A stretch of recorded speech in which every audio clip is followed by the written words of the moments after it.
আমার ছোটবেলা থেকে একটা স্বপ্ন ছিল যে আমি একজন সফল ব্যবসায়ী হব, প্লাস হচ্ছে পরিবেশ বা প্রকৃতির কোনো ক্ষতি করে না।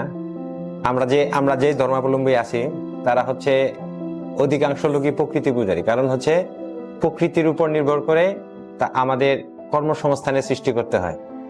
আমরা হচ্ছে প্রকৃতি থেকে সবকিছু গ্রহণ করি, আবার প্রকৃতিতে প্রদান করি। যেমন হচ্ছে আমরা যেই গাছটা একবার, যেমন ধরেন আমরা পাহাড়ি আলু খাই, বিভিন্ন ধরনের আলু খাই, সেখান থেকে সেই আলু গাছের উপরের অংশটা আমরা রাইখে আসি যাতে সেখান থেকে আবার আলু জন্ম নিতে পারে।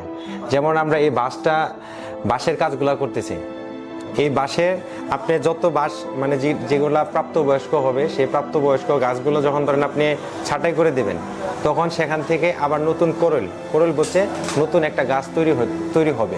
এই জন্যে আমরা ধরেন এই বাঁশগুলো সংগ্রহ করে আমরা নতুন নতুন প্রোডাক্ট তৈরি করি। আমরা প্রথমে আগে বাঁশ দেখি বাঁশটা আসলে প্রাপ্তবয়স্ক হয়েছে কিনা। আমাদের অত্র এলাকা থেকে আমরা বাঁশগুলো সংগ্রহ করে থাকি, এখানে দেখি যে বাঁশটা পরিপক্ক হয়েছে কিনা, যা কাজের জন্য উপযোগী কিনা, সেই জিনিসটাকে লক্ষ্য করি। তারপরে বাঁশ ওখান থেকে আমরা আনার পরে কাটার প্রসেসিংটা করি, কাটার পরে সেটা আমরা মেডিসিন করি যাতে গুনে বা ফাঙ্গাসে না ধরে। বাঁশ বেতের প্রোডাক্টটা হচ্ছে শৌখিন একটা প্রোডাক্ট, যেটা হচ্ছে মানুষ সৌন্দর্যের জন্য নেয়, যাতে মানুষের একটা মন ফ্রেশ থাকে, একটা ভিতরে ঢুকলে যে দেখলে যেন ভালো লাগে, বা কেউ মেহমান বা অতিথি আসে তখন দেখলে যেন ভালো লাগে।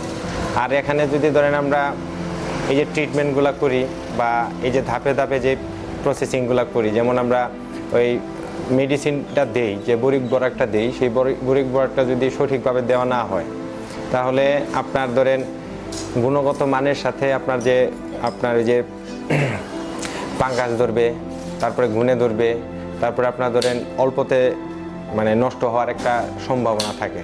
এটার ভবিষ্যৎ পরিকল্পনা বলতে যে আমাদের এখানে কিন্তু আমরা এই প্লাস্টিকের জিনিসটা ব্যবহার করতে অভ্যস্ত হয়েছি। এখন এই প্রাকৃতিকভাবে দেখতে গেলে আপনার ধরেন প্লাস্টিক দ্রব্য যেগুলো আছে, এই প্রোডাক্টটা যদি ধরেন আপনার মাটিতে পড়ে, তাহলে এটা 100 বছর বা 1000 বছর পরে সম্ভবত পচনশীল না।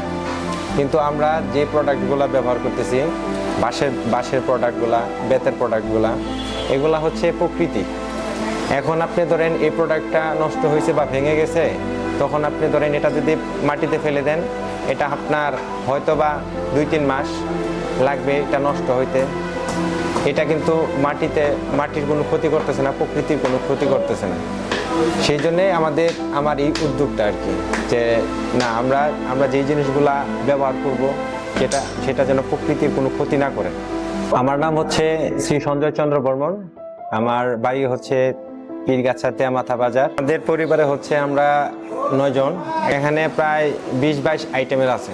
এখানে আছে গাছে কলমদানি আছে, কলমদানি আপনার ধরেন 4-5 রকমের আছে।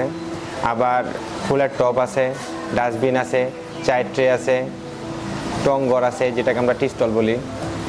তারপরে আবার আপনার টিস্যু আছে, চায়ের ট্রে আছে, ম্যাগাজিন ট্রে আছে, তারপরে বোতল আছে, মগ আছে। আমার হাতের তৈরি পণ্য এই দেশে এবং দেশের বাহিরেও ছড়িয়ে দিতে চাই।